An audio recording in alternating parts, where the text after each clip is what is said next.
Boker Tov, nous sommes le 4 mars 2022, c'est l'heure de la revue de la presse et des médias israéliens en direct de Jérusalem sur Radio Kalita. Radio J, la revue de la presse israélienne en direct de nos studios de Jérusalem. Une revue de la presse présentée ce matin par Daniel Haïk.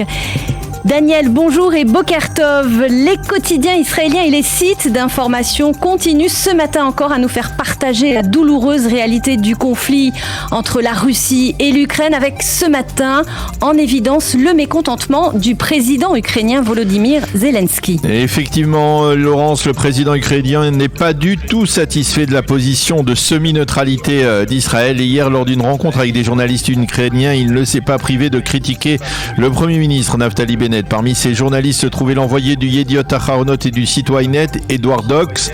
La rencontre s'est tenue dans le bunker retranché du président ukrainien à Kiev, et Zelensky a commenté une photo qui l'a particulièrement ému et qui a circulé hier sur les réseaux sociaux.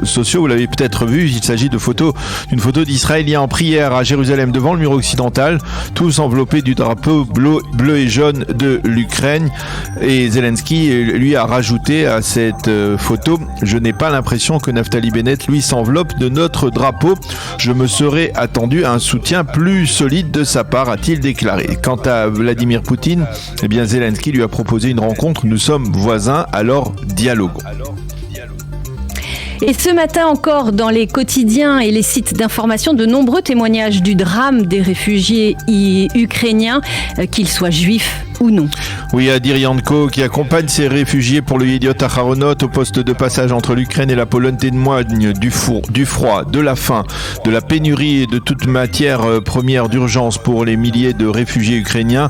Il souligne que ce sont des femmes et des enfants qui cherchent à passer la frontière, laissant derrière eux leurs maris restés combattre pour le drapeau ukrainien.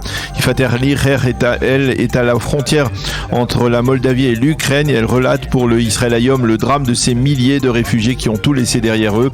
Elle cite le Forum israélien pour l'aide humanitaire qui tente de leur apporter un peu de réconfort, de la nourriture et des médicaments.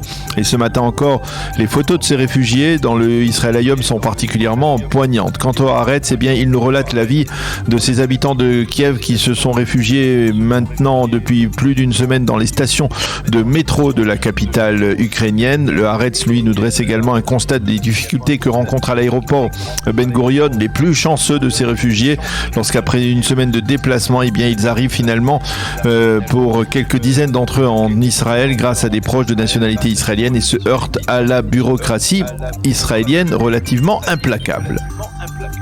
Et les quotidiens israéliens se font l'écho ce matin de la protestation des Russes face aux démarches de leur leader Vladimir Poutine. Oui, effectivement, on peut retrouver cela dans le Yediot Aharonot et dans les sites d'information qui soulignent que des artistes et des journalistes russes ont signé des pétitions réclamant de Poutine l'arrêt des hostilités. La directrice d'un théâtre d'État a démissionné après avoir critiqué Vladimir Poutine, et face à cela, le maître du Kremlin a fermé 2 quotidiens russes libéraux, et à Moscou, on craint que Poutine ne décide d'imposer un régime militaire d'urgence sur l'ensemble de la Russie, ce qui fermerait les frontières de ce pays.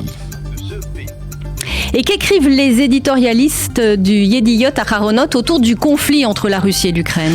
Mais Yossi Yehoshua dans le Yediot Aharonot explique que c'est l'état-major de Tsahal, ni plus ni moins, qui pousse Naftali Bennett à faire montre d'une extrême prudence dans son positionnement et à surtout ne pas fâcher Vladimir Poutine. Les généraux israéliens sont en effet catégoriques. Les États-Unis sont certes nos alliés, affirme-t-il, mais ce sont les Russes qui sont de l'autre côté de la frontière avec la Syrie, et notre guerre contre l'Iran ne peut se permettre d'être mise en parenthèse pendant ce conflit.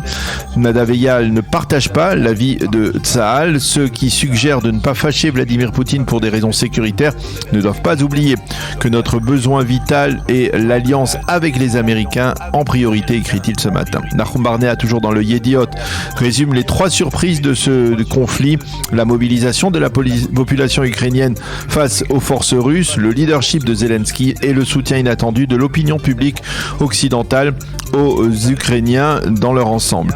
Sima Kadmon suggère, elle, à ses lecteurs de cesser de fantasmer à une médiation israélienne, soit par Bennett, soit par Netanyahou. Pour elle, la seule capable de faire aboutir un cessez-le-feu entre la Russie et l'Ukraine, c'est Angela Merkel, qui, selon elle, est une ligue au-dessus de tous les autres. Enfin, dans une interview exclusive à la chaîne 13 de la télévision israélienne, Naftali Bennett a expliqué sa position dans le dossier russo-ukrainien et sur d'autres dossiers importants. Oui, effectivement, selon Naftali Bennett, les deux acteurs principaux, à savoir Poutine et Zelensky, veulent nous voir à un endroit qui nous permet de dialoguer avec les deux donc parties. Bennett s'insurge lorsqu'on lui dit qu'Israël ne fait rien pour venir en aide au peuple ukrainien. Ce n'est pas vrai. Nous avons envoyé 3 avions pleins de médicaments. J'ai donné l'ordre d'envoyer aux Ukrainiens tout ce dont ils avaient besoin, affirme le Premier ministre israélien. Dans cet entretien, Bennett confirme également que l'accord de Vienne devrait être signé prochainement. C'est un accord qui aura bien plus d'inconvénients que d'avantages, mais tant que je serai là, Israël ne demandera pas la permission pour se défendre. Fin de citation. Le Israël cite en évidence des sources américaines qui confirment l'imminence de la signature d'un accord à Vienne. Et justement, dans le Ma'ariv, Ehud Yari, le spécialiste du monde arabe de la chaîne 12, s'exprime sur cet accord. Si cet accord est signé, il sera encore plus mauvais que celui signé en 2015. Et selon lui, les Américains sont prêts à lever les sanctions sur les gardiens de la révolution.